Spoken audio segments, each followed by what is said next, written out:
Two smooth operators.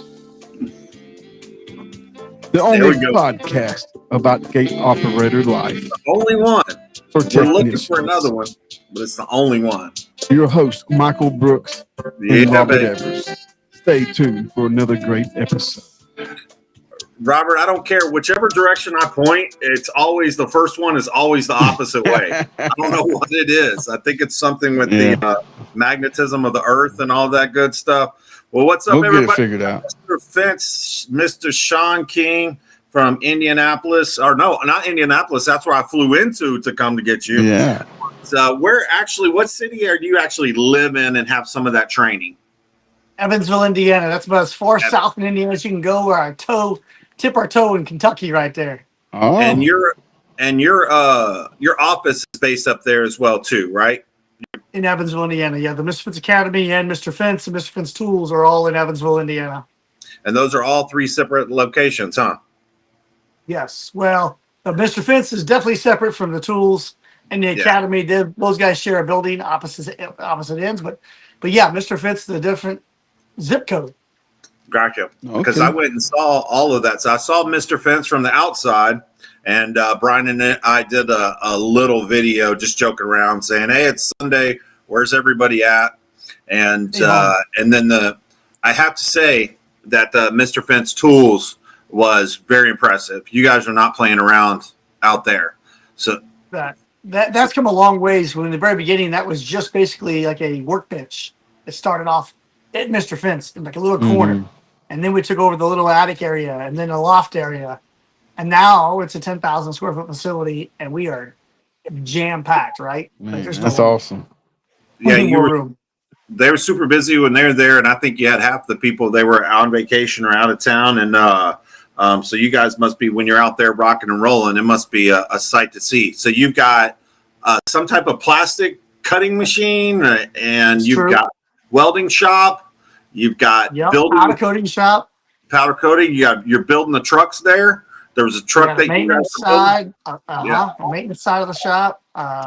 There's a CNC 4-axis plasma cutter as well. Tube cutter. There's a 3-axis CNC machine for the plastic you're talking about, but also does some metal work as well. And then we have a CMM machine for, that's people use for routing posts and whatnot. We got all kinds of things out of that thing. So there's definitely a lot of people, a lot of machinery. We just have so many things going on. If you look at the volume, look at the breadth of the tools, or even the items that we sell for the fence industry, from Instigate kits to X-Wings, all that stuff's made in-house. Yeah.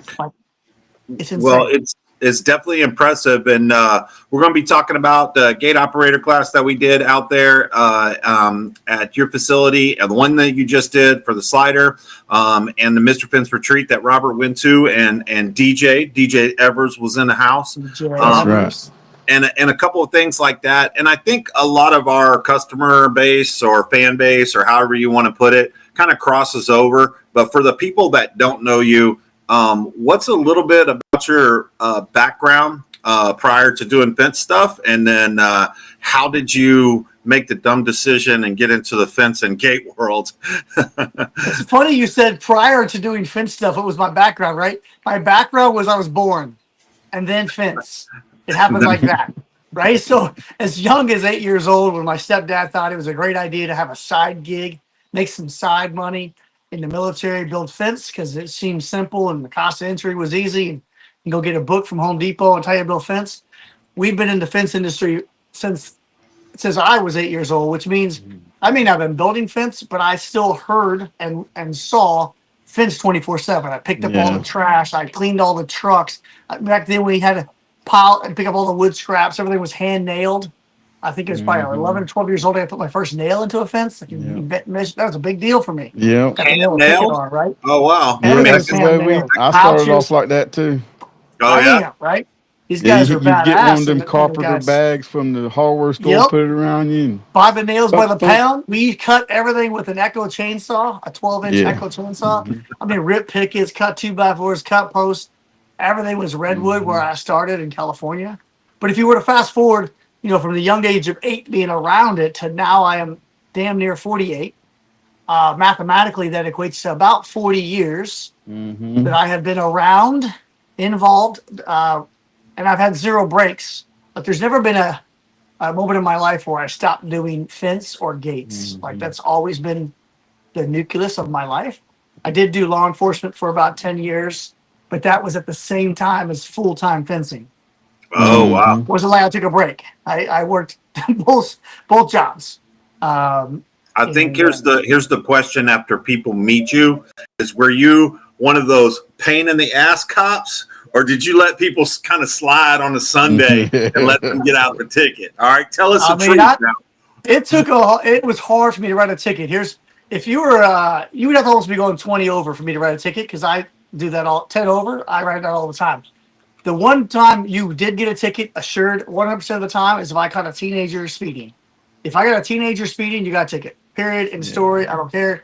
And it's because I saw too many teenagers killed, wrapped around trees, because they had no experience yet, right? If I find a Robert Evers out there speeding 15 over, and I gotta pull you over because I have a rookie with me, Robert, I would be like, bro, slow down. Have a nice day. Because I ain't trying to take you to court and fight you over this stuff, right? I did a lot of training, so I pulled over a lot of people, but I didn't write a lot of tickets. If you found a Michael Brooks out there on the highway, would you write him a ticket? Well, we've been doing some investigating, that's for sure. I'm worried about the ticket, but I can see how the conversation would go, because Michael Brooks would be just a smart ass out the gate, right? Got this guy, huh? All right.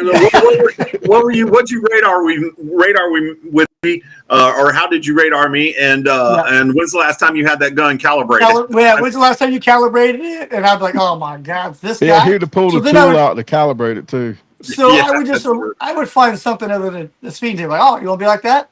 Well, forget about the speeding ticket. What about this, and this? And then we just, I'll find other things. No. But no, I try not to write tickets. Well, the other thing is what happened when your children got their first tickets? Oh, I'm glad you bring that up, because I had 4 boys driving about the time I was in there. So every one of them got in trouble with the law, and every one of them got nailed to the wall. In other words, they thought they were going to get away with something. My oldest, I arrested him. Yep. Damn. Drugs. And it wasn't. I had to make my sergeant do it. And the other ones got tickets. I know one was speeding and no headlights on, or one light out and speeding. And my buddy called me. I was working. He's like, I ain't writing your boy a ticket. I said, you write him a ticket right now, or all my ass is gonna be there to write him a ticket. And he wouldn't do it. So I had to drive over across town in my squad car to write him a ticket. I said, all kids, all teenagers get tickets, and even my kids, because I want them to learn their lesson. Yeah. So they had to go to court. Nothing. They all learned that they didn't get away with nothing. How about that? Yeah. That's good. That's good. Now, it was tough when people, friends and family would drop your name. Oh, I know Sean, to try to get out of tickets. Now that sucked, because, depending on what they were doing, I get that phone call and I'm like, oh man. Yeah. I don't know that guy. I don't know Robert Evers. Yeah. Well, hey, I'm driving through Indiana, man. I know Sean King, Mr. Fence. Oh man, it happened all the time. Yeah, I still use it. I got his cell phone number right here, sir. Yeah, but we're in Las Vegas. So what does that mean? Well, the problem is when my boys would get pulled over, their cars are registered in my name. That made it kind of awkward, because the guy pulled them over like, what? Sean King, and then see, obviously Sean King's not driving, and then call me and tell me, and I'm like, you better write his ass a ticket. Did the decision to do the to get out of law enforcement have anything to do with the success in the fence business, or it was just ran its course? No, the reason why I got out of law enforcement is my late wife passed away from breast cancer. So the reason I got into law enforcement was because she got breast cancer. First off, we couldn't afford in the defense business the health insurance to pay for everything I needed. And so I couldn't afford the health insurance premium at the time in 2009 in my small fence business was $4,000 a month for me and my family. Wow. When I was only doing $1 million a year in revenue. So it was crushing us, right? The rent on my building was $1,000 a month. Mm-hmm. So my company couldn't afford it. So I was without insurance. And then about that same time, my oldest son had brain surgery. So we had the brain surgery and the breast cancer, and I realized like I need to go find a job that has badass health insurance. Yeah. And I knew I needed something that would be outside. I could not see myself at a desk. No way. I needed a challenge. Me neither. And so law enforcement was. But I tell you what, when I first applied to law enforcement, I was denied. When they interviewed me, I went through all the physical fitness tests, took all the tests, passed everything flying colors. But when they interviewed me for the police department, they didn't like what they saw or heard or something. I got axed. I said, no, that dude's crazy, right? Somewhere they read that I was nuts. And I was working out with the major of the jail, telling him the story. And he's like, why don't you come work at the jail? I'm like, jail? Why would I want to work at the jail? Who would want to work at the jail? Well, come to find out, our jail here has health insurance way better than on the road. Oh. And then way better. Completely paid for, all of it. Like what they paid for my premiums was higher than my salary. Wow. Right? So I got a job at the jail, worked 18 months there. And that's when I learned a lot about communicating, like using your mouth to communicate with people. Yeah. Because in the jail, we had open cells, so 64 inmates and myself. That's it. Wow. So backup was 2 or 3 minutes away. So if you're going to be a jackass, you better be tough, right? Yeah. So, and I wasn't that tough. So I learned how to communicate well, treat people fairly. Still had to follow the rules and things, but hold people accountable. But that helped me tremendously in my business. But what really helped me the most when you talk about how my business grew, it wasn't because I made a great decision. I got hired from the jail to the road in 18 months, which means I had to leave for 17 weeks and go to the barracks, 3 hours away, and to an academy. Well, my business had been in business since 2002. This is 2012, so 10 years. But I had to leave for 17 weeks off the grid. No emails, no phone calls, no drive-bys, no nothing. And when I made that decision to take that law enforcement position, I told my team, I said, you guys are going to have to make it. Less is more. Let's dumb down what you guys do. Simple bread and butter, cookie cutter fence. Got to stop doing all this custom stuff that I knew how to do. And we just needed to run. And I made the choice. This is the biggest choice I ever made was this business is either going to make it without me or it's not. But I'm doing this. I'm going to this academy, higher hell water, whether this succeeds or not. And human beings are amazing. You take that crutch away. We don't know we'll sink or swim. We're going to swim. So I went to the academy off the grid and I came back. The company was doing more revenue at a higher profit margin than it ever did when I was there. And it was like a slap in the face going, wait a minute. I haven't even been here. How did this happen? And oftentimes as owner-operators, key thing, owner-operators, we get in our own way. Like we are the problem. We have too high standards. We want all this stuff done right. We get pissed off about that wasn't the way I would have done it. Or this, or we worry about the small stuff that's really not a big deal. The little things that we stress about, we worry because we know better. We think it needs to be perfect. And we implement things and add stress to the system. But when you get the hell out of the way and implement the process, it goes a lot better. So that helped me from that point, 2012 to 2018, helped me tremendously with running the business from afar or running the business from a perspective point. Like I say all the time, get out of your business. Let someone put the process and procedures in place, but let it run. And I learned it by accident. I mean, people told me this for a long time, but I learned it because I got removed. And then I saw how well it worked. And I went, damn, let's do more of that. So today I tried doing that as much as possible, but it's very difficult to, when you see something you want to immediately react, jump in there and fix it or do it for somebody but you have to let some of these things play out. You have to let your team members learn. You have to take some knocks, right?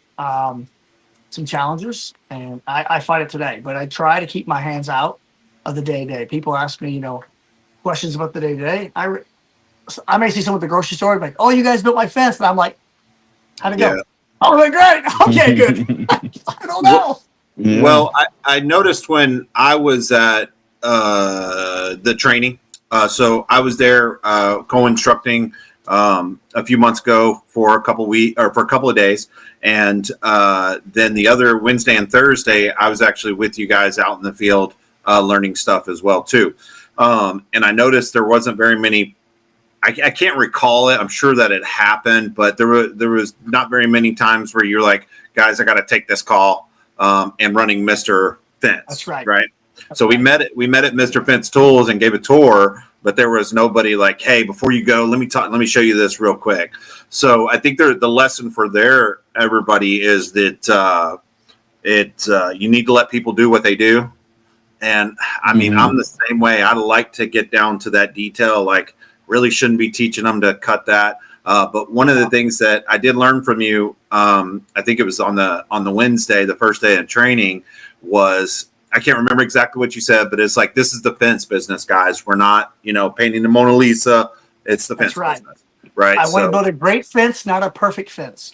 And most owner operators, we're so prideful and so proud of what we're doing. We want it to be absolutely perfect. But the problem is, I haven't met a consumer yet that wants to pay for that. That's right. We deliver it all the time, and we wonder why we don't quite make good margins. We are setting standards oftentimes of doing things that aren't really moving the needle for the consumer. Let's look at the features and benefits for the consumer. They got to keep their dog in the yard and privacy from the neighbor, and they don't want to have a lot of maintenance. That's a pretty easy goal to hit. Let's hit that one. Let's focus on hitting that goal and achieving the expectations of the consumer. But sometimes I see us worried about details that we probably are too much to be worried about. It's not a Maserati. Yeah, I like that because I used it as well too. Also came up with teamwork makes the gate work, but you could also do teamwork makes the fence work as well too. But there was a lot of things I stole from you that day, and I am one of those guys like, hey, it's about to rain. Let's go ahead and start putting up the tools. It's noon. We put in a good half a day. And the first thing that you said that morning that I think it was going to rain was, if it ain't raining, we ain't training. We ain't training. That's right. Let me see it. Let's get wet. It's almost a perfect scenario where it's not going to rain, because you said, I'm praying for the rain. I want it to come. And then not that you're doing that, but you're just like, hey, I know it's going to rain. Let's get it done. So I think that's a good mission little motto. Focus, I think. Yeah, mission focus, confidence, not giving up very easily. That's one of my downfalls, though, Michael, is oftentimes I don't know when to quit. So I do sometimes go too far into it, right? Yeah, that's where a lot of people do. They go too far, and then they went too far the other direction, left to right. I gotta be careful. Yeah. Sometimes you end up losing it's not worth the, you know what I mean? It's like to prove a point, or just because I said I was going to. In reality, the smart decision might be to back off for the day and come back tomorrow. Yeah. Might be. That's what I tell people. I said, the work's going to be there Monday. So if you want to take Friday and Saturday off, you can, It's going to be there Monday. I love how Robert's so cool. He's just like, it'll be there Monday. Yeah, I saw that on TV the other day. Somebody's talking about Woody Harrelson, like in this. Well, that happened to me this week because I was installing the gate operator and it got so hot, and I cannot take the heat no more, not like I used to. And we rode around the daggone truck all day on Wednesday, and Thursday was going to be a colder day, cooler. I said, let's go back to the shop. Reorganize my truck because it was I had it in a mess, because when you're doing a lot of gate calls and fencing and a lot of those things at one time, your truck's gonna get messy real quick. So let's go regroup, put a fan blowing on us, and we'll hit it tomorrow morning. And I went the next morning, knocked it out in 4 hours. So it was the right decision in my book. It sounds like it.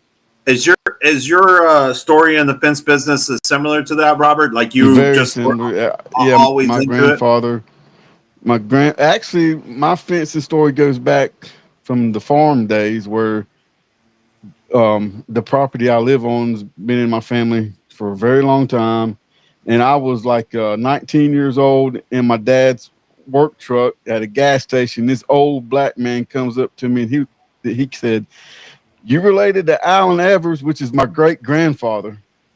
I said, "Yeah, that's my great grandfather," because he saw Evers on the truck. He goes, "He taught me how to use a hole digger when I was young." And he said, 2 chops this way and 2 chops that way. I said, "Yep, that's where we got it from." So it kind of extends back to where they used to make wood posts out of trees and stuff for farming. Oh my God.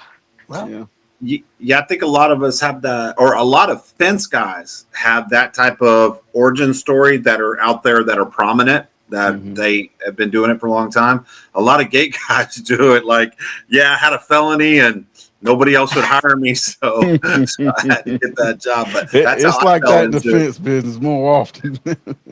Well, you two guys got to spend some time together out there at the retreat that you had, and this last year was the 5th year. You're going on your sixth, and you had old DJ Evers out there partying, because that's all that I saw. I didn't see any work getting done. Of course, we got on trust me, there was a 3-day class, buddy.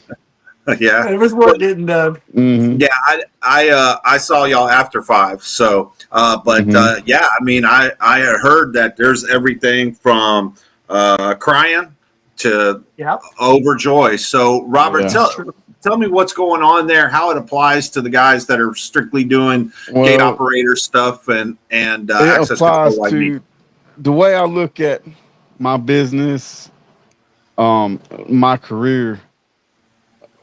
And not as an owner or anything, even if you're not an owner, even if you push a broom, this retreat would be good for you. Matter of fact, that's what it's kind of for beginners, for people that's been installing it forever and they want to meet other people that's in your business.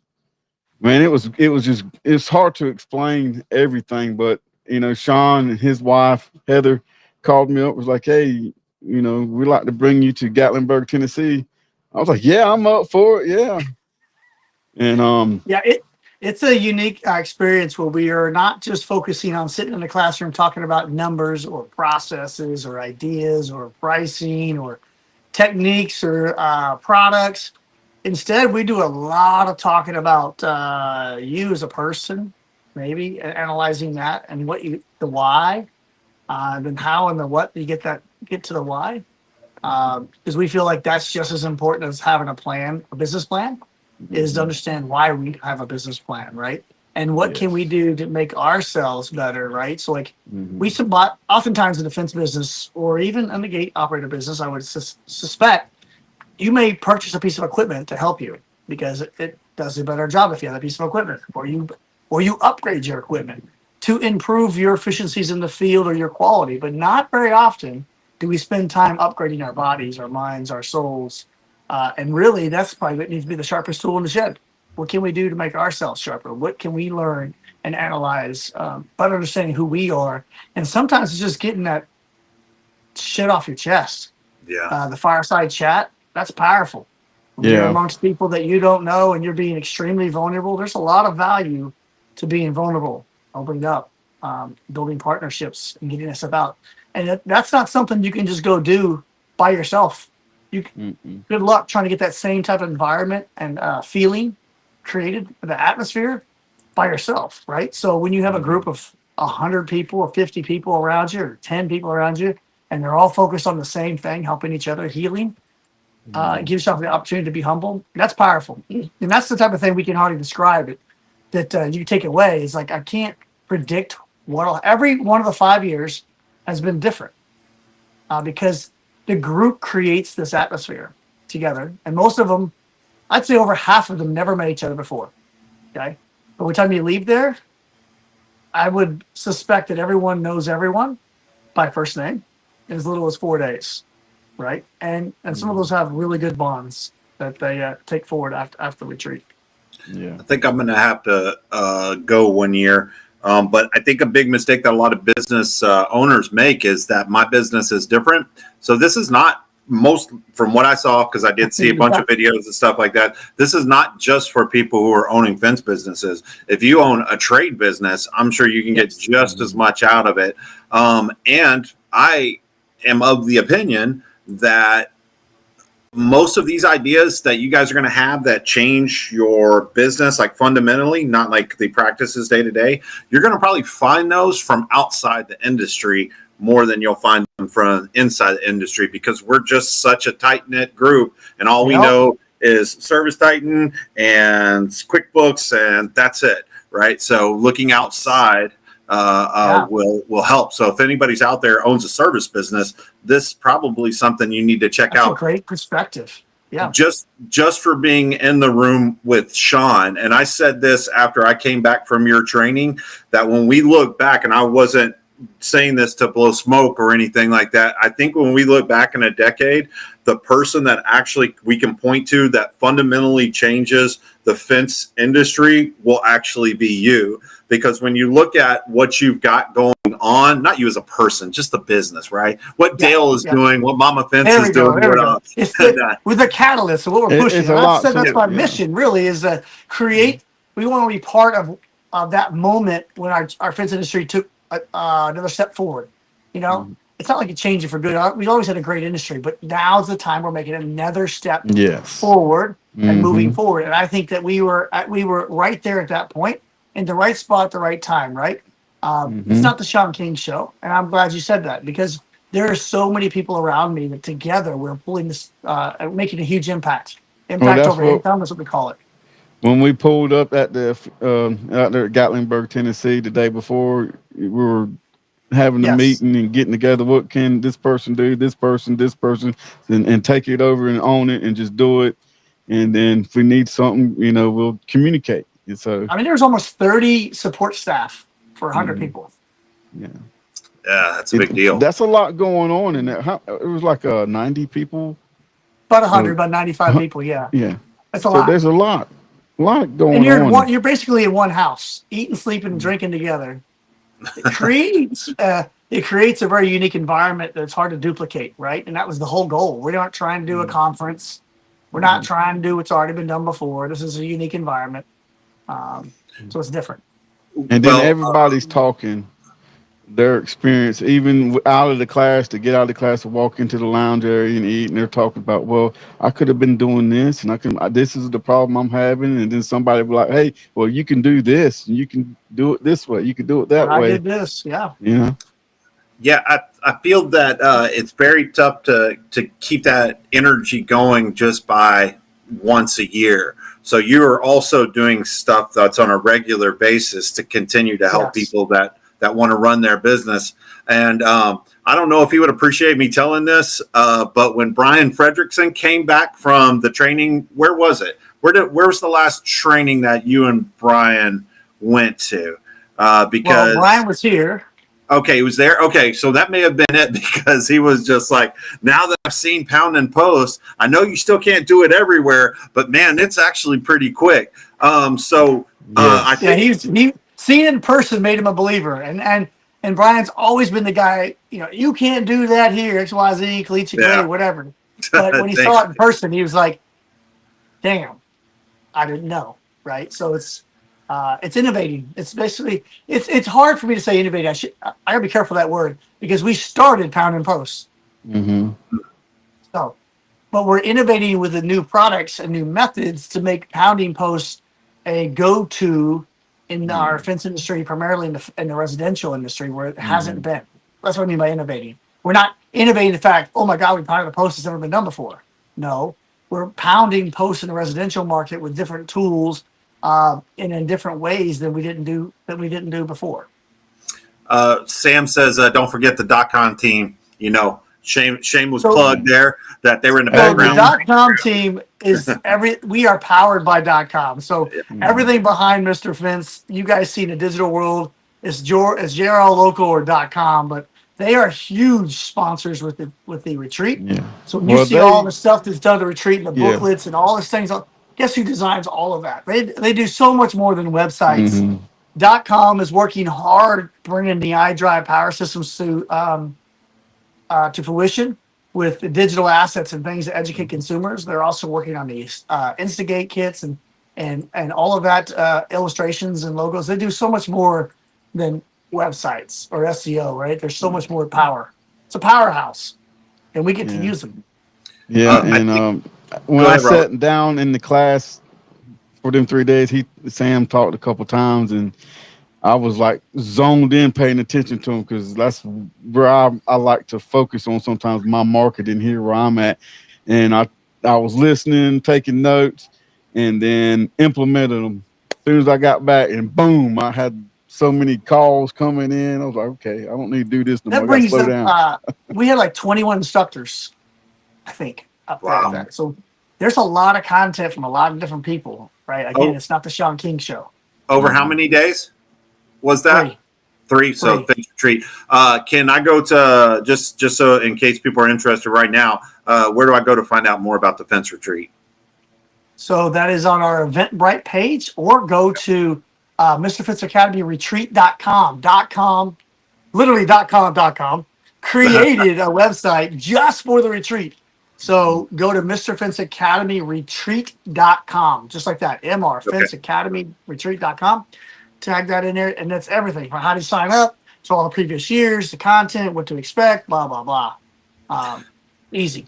So when I was talking about being in the same room with you and the power of that, I think a lot of people might have just been thinking, okay, Sean was talking about this particular product or how the retreat was going. But one key thing that I just pulled out of what you said, which will be something very important for me because we've been talking about it in fence and gate industry, is educating the consumer. So if anybody is out there that has a product or something like that, or a product. So a product is something somebody hasn't used before. Your brand is what you are actually differentiating yourself between you and your competitor. But a product somebody has to be educated on, like the iDrive system and stuff like that. They don't understand the benefits of pounding and post and all that.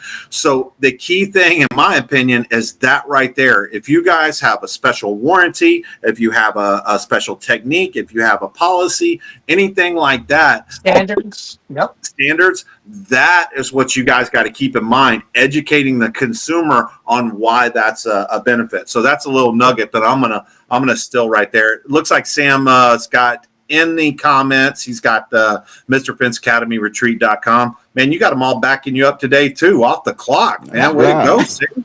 Right. Thanks, Sam.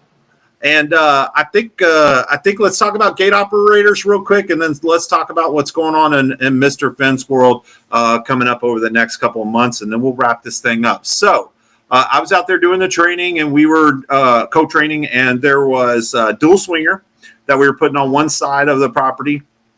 We got that in, a couple of hiccups. It's the fence business, so that's exactly the way it goes. And it came out really nice and clean, and we had Jeremy from HySecurity out there. But I wasn't there for this last training. I would have liked to seen that slide gate operator and how that gets installed. But how'd the training for the North America Juno go? Yeah, I love it. So it's my first Juno install ever. I gotta tell you, I'm very impressed with how compact the unit is, lightweight. And then super smart, right? So that's what this plug and play thing. They made these gate operators where guys like even I can do them, right? They really made it simple. I don't need to know all the technicalities of what's happening, but some clever little features that I thought were unique that I've not seen before. Maybe you guys have, but I haven't.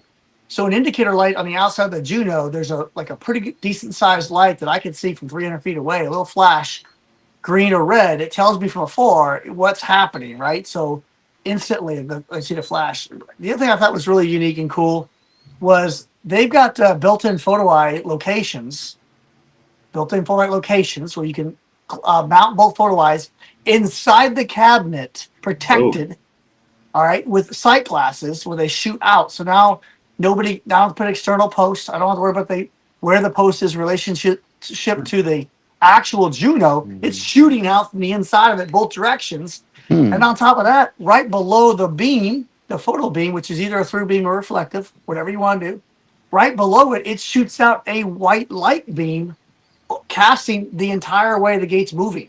So whatever way the gate's moving, it casts a light beam out. So at night, you see where the gate's going the entire time. I'm like, that's so clever. Why have we not done that before? It's so easy, right? So it's just a little white light. It's like a flashlight. It's a flashlight that whatever direction it's open, shooting right out where it's going, right? And I said to him, now I know you can do that. I said to Nice, now I know you can do that. That's really over the top. But imagine if you would RGB light and it shines red where the gate's going and green where it's coming from. So we know the hazard we're creating is in the red zone and the green the other way. And he's like, that's easy. We could do that. I'm like, Yeah, obviously you can because you're already done with the white light. That would be easy. So that's a pretty clever feature. The programming, the way they had sort of a dial. You saw the Mercury 310 board, same board, but you turn that to timer close, you turn that to set your force, you turn that to learn the motors, and turn it back to run. Like it's so simple. It's just once you turn the knob. Okay, this is what I'm working with. Turn it back. Same plus or minus buttons. So installation was pretty easy because of that board. And I don't know how many operators have this, but it was very easy to set like the slowdown mode, soft stop, to be able to set the soft stop and soft start. You can pick how many seconds or how many feet you want that to go in a matter of like a couple of clicks. Like there's a lot of user ability input where you can tell it, I want a longer soft stop or a shorter soft stop. Does that make sense? Yeah. I don't know too many operators that have that built in where you have the ability to adjust that on the fly. So I thought that was pretty cool too. So who's doing the gate operators actually at Mr. Fence? We put fence stuff in. Who's doing the gate? That's my brother Dale, who's been to Fence University training. Oh, that's right. Yes. Yep. Dale's been to your guys' training. So that's who's doing the gate operators for us. We don't do very many of them. There might only be 10 or 12 a year, maybe, right? Gotcha. A lot of what we've been doing this year, don't know why, is just like replacements. We haven't done a whole lot of new installs, but older operators that are tired or damaged. Seems like we've been pretty busy replacing those units at Mr. Fence. That's good. Gotcha. Did he ever get his HySecurity gate operators figured out? I was gonna say yes. We got that figured out. We had a demon involved in one of the HySecurities, and that's part of being a gate technician and understanding how to investigate and evaluate that type of stuff. Right, that takes a skill set and a lot of training. Yeah, I don't want people to misunderstand what we are doing here. And I use this word plug and play. We're not teaching you how to be a gate technician. What we're really focused on is taking fence builders and giving them the tools and resources to successfully add an automated gate into their existing fence that they've already sold. Yeah. But we're not spending time on multiple different models of operators and how all the wiring works. And that's not, look, go to Fence University for that. That's where you need to go go hire a technician to teach you how to do that, because that's not something you're going to learn in one day. That's just not. We're just giving people hands-on experience, confidence. Like everyone that left here feels really confident they can install that Juno or that Titan from a scratch operation in a simple install, not a high-tech access control scenario. We just simplistic. But that's a great way for them to start. And if they succeed at that, and then they want to start getting gate operating repairs, well, I think they should take more training to understand that, right? This is a stepping stone. So to be clear to everybody, what we're offering is not gate technician classes. You're not going to leave here knowing how to fix that HySecurity gate operator on the airport that you've never installed.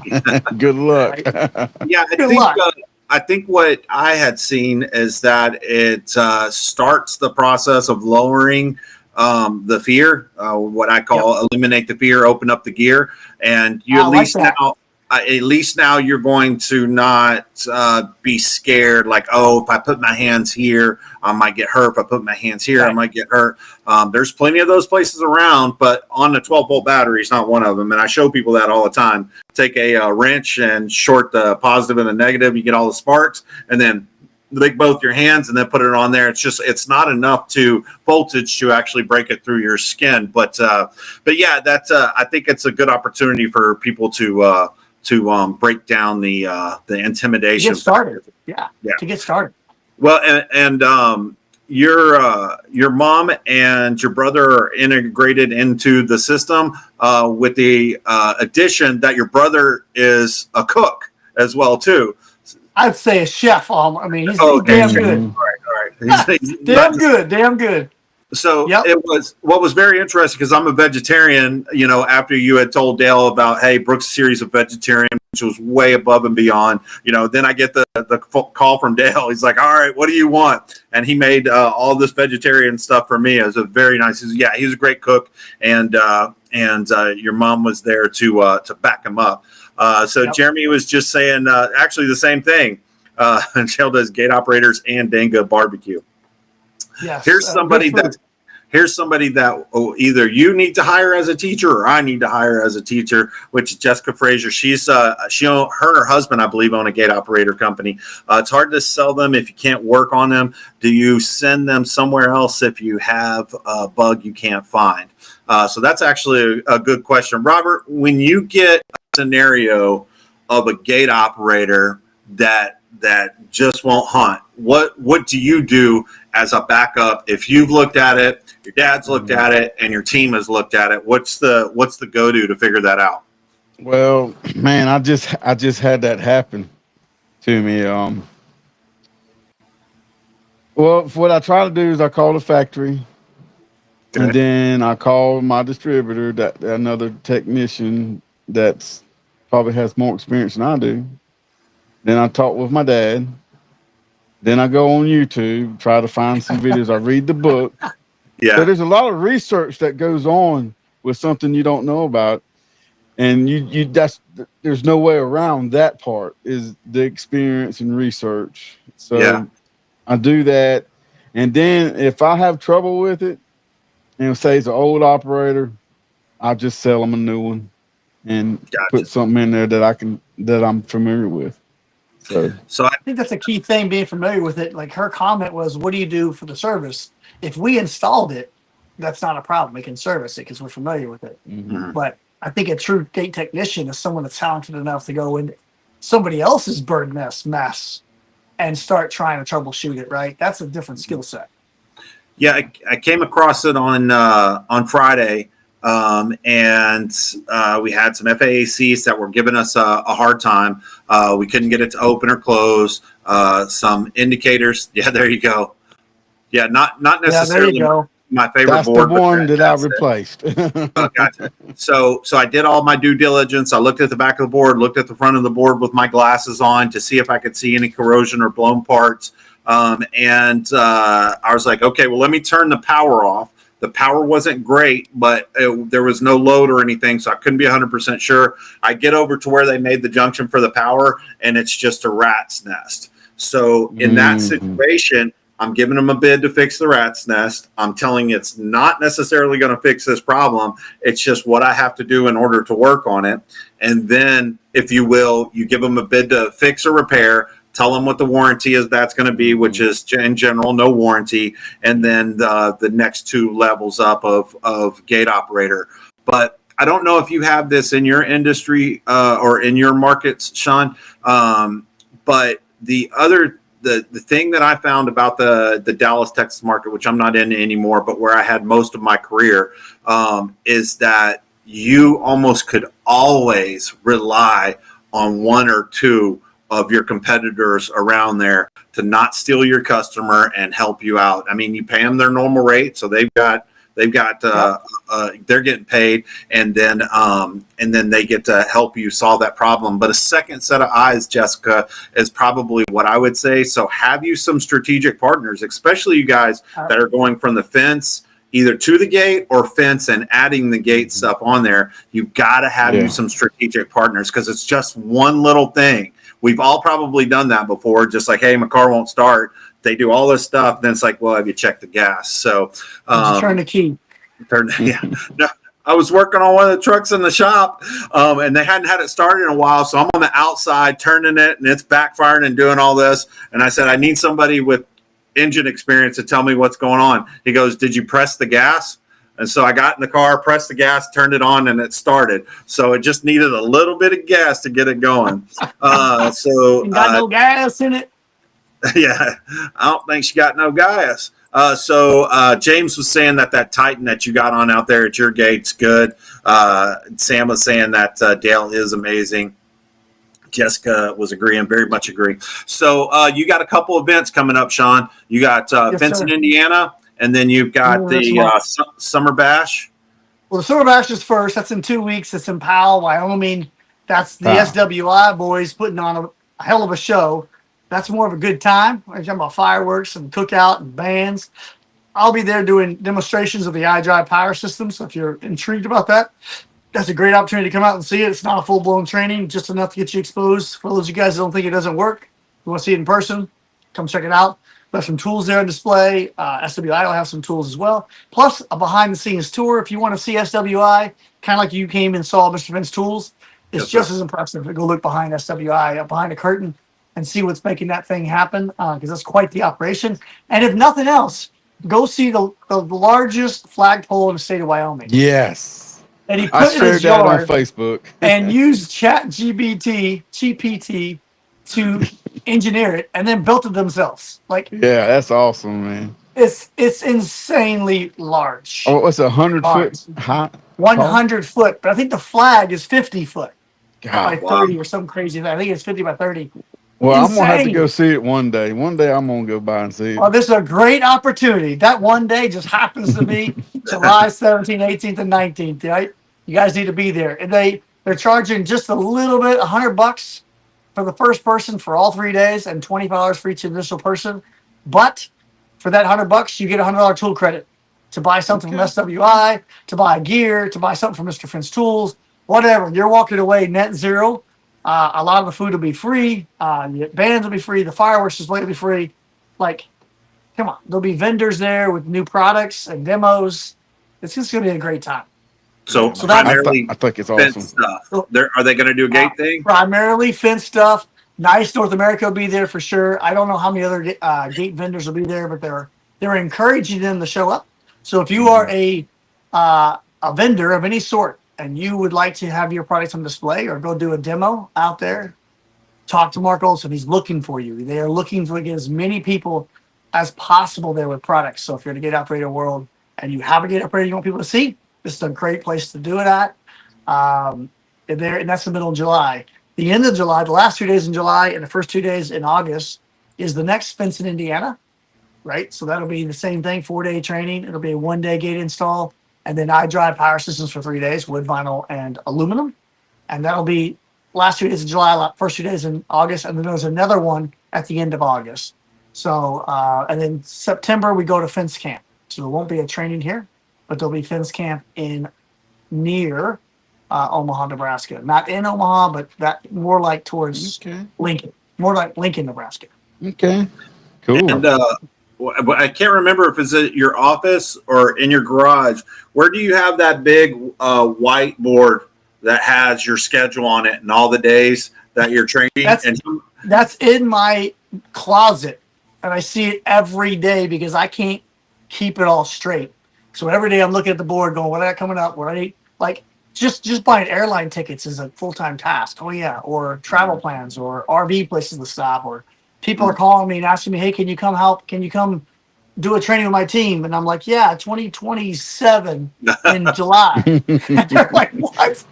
I've done have 5 new crews after all that. Yeah, not quite that far out. But this year's packed. And I had to put on I have a 4 foot by 3 foot magnetic board that has every single day on it. And every day is a magnet. And that says what's happening that day, whether it be, I had to put the days that take the boat out. Like if I don't schedule the day to take the boat out, it doesn't happen. You need to schedule that in. You need to do that often as you can. Yes. Yes, I got to go on the boat, and I got to point out all the cool stuff to Brian Fredrickson that his boat doesn't have. I'm like, why is there a sink here? What's this joystick do? Brian, your boat doesn't have a joystick. Does it have a sink in it? So anyways, coming from the guy who has no boat, I think I'm the only sane one about y'all three, but I got smart and didn't buy a boat. So you're very smart. You are smart because a boat costs a lot of money. Does it? Yes, it does. Robert, yes, you got a John boat. Robert, you got a boat out there at the lake? Well, I got it. I sold my jet ski. Yeah, and because I'm tired of messing with it. You got to maintenance it. So I sold it. I got a Carolina skiff I ain't used in 3 years, and my dad's got a pontoon boat. So I was like, I'm not messing with no more boats. Better off if you have a good friend that has a boat. Yes, there you go. That's why when Brian took me on the boat out there, I can't remember what lake it was out there in Nevada. I was like, this is the life. How do we get to work out here every single day? Same thing with your boat. What lake were we on when we went out to lunch? We were at Kentucky Lake when we went lunch. We started at Barclay Lake when we drove over to Kentucky Lake for lunch. Yeah, Yeah, just that's absolutely beautiful. So let's wrap up with the Finch show and talk about that. So Robert wasn't able to go to FinTech. I was at FinTech and saw your setup there. You were actually doing all your training, or I believe you were all your training actually out on the floor for everybody. So what do we got? Are we going to do something similar? What do we got going on at Finch show? Well, a Finch show would be much bigger, right? Okay. For us, we are huge supporters of the Finch show. Whenever we drive the whole cavalry out there for Brian, right, to help out and be part of that show. It was a success for us the way that we did the last show with FinTech, where we were just giving away or just giving out content from the booth, right? So we had people signing up and they would sit there and we just talked about business topics that a lot of people are interested in. And I was nervous. It's one of those things where I don't know how this is going to go.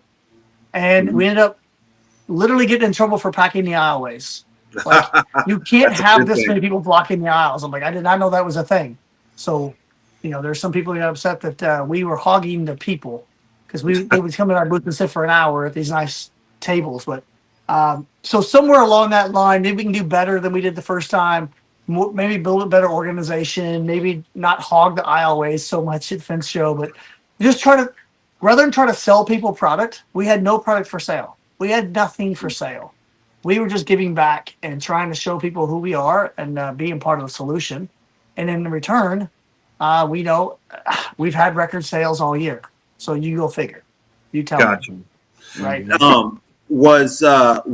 know last year you did demo days. I volunteered out there. I think talking about volunteers, I think you brought a bigger crew than the Finch show actually had, So yeah, you brought the cavalry. Yeah, they were no joke. I can't remember what Colby's wife's name is, but she was moving more fence than any of the guys out there. They were working really hard. I got I'm not sure if Robert and I are coming to the Finch show. We're thinking about going and supporting you guys. But I got one more question, and then we'll wrap up on this. How do you determine whether you're going to take your trailer and your RV to a training? Because that thing has got to be insane to drive. It's the length of 2 RVs tied together. And then on top of that, don't you get nervous on like, where am I going to get gas? Am I going to be able to turn around? Can I back this thing up? All that stuff. So what makes you, why do you have that set up? And doesn't it just create a big, huge overhead and a pain in the ass for you? Yes, and yes. You hit all of them. But here's the thing. Most people don't know this about Sean King. I have slept, I'm positive this. I have slept in more fencers lay down lots or yards, fence yards, than anyone else on the planet. Because what that RV allows me to do at a lot of these trainings is I just drive straight to the fence company, pull in the lot, in the gravel lot, and I'm here. Like I'm sleeping, eating, and dreaming in your fence lot for the entire time I'm there. When I was originally doing this coaching and traveling and training, I would fly in or drive in, go get a hotel room, and then I'd in the morning drive back to the shop, and then drive to the job site, then back to the shop, then back to the hotel, then back to dinner, and back to. I was spending hours, and there's, logistically moving around. When that time could have been spent with the crew, with the owner, right, or just me catching up on some sleep. So with the RV, I can get a solid 5 hours of sleep in the lot, and then crack of dawn when the first crew gets there. And oftentimes, I'm closing the place up at night, right? So it allows me to get right there in the middle of the action where I need to be, as well as while I'm on the road. Sometimes I'm traveling 20 hours.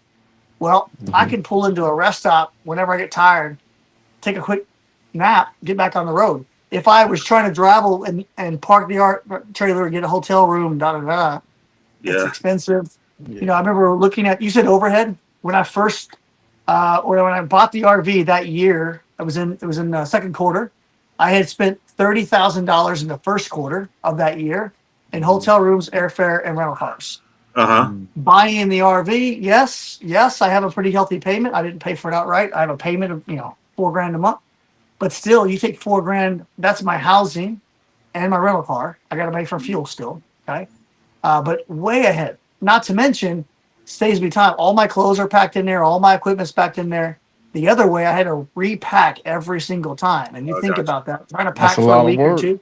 Sometimes It I'm is. on the road for 4 weeks. Imagine trying to pack everything for 4 weeks and get on the road and have everything, right? So to do what I'm doing, it was almost a no-brainer. I did, side story, investigate buying a plane instead of an RV. And that did not go well. First test flight, I thought we are going to die. And the guy told me, he's like, I said, I can't work on my laptop while we're flying. He's like, no, you got to fly the plane. I'm like, I ain't got time for this.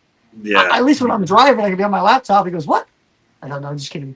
So, there's a lot going on. The plane couldn't hold my equipment, couldn't tow the trailer. Yeah, So you're you limited. get used to driving that rig, but I probably won't go to the East Coast again, like up Washington D.C. and all that stuff. No, stay down Boston south. area. Oh, Yeah, south is good. Wide open roads, I like that. Texas, the Midwest, Wyoming, that's easy. But you guys get to the Northeast, Boston, New York. Oh my God, it's disgusting to drive that rig up there. Did they have, Yeah. did they have a GPS for truckers that say, "Hey, don't go over"? Oh, they do. Okay, I've always wondered that. I don't use it very often. It's kind of complicated. So I have found myself in situations where it says bridge ahead, 12'6". Well, guess what? We're not fitting under 12'6". So now I'm trying to abort with a 73-foot rig, trying to find another side street.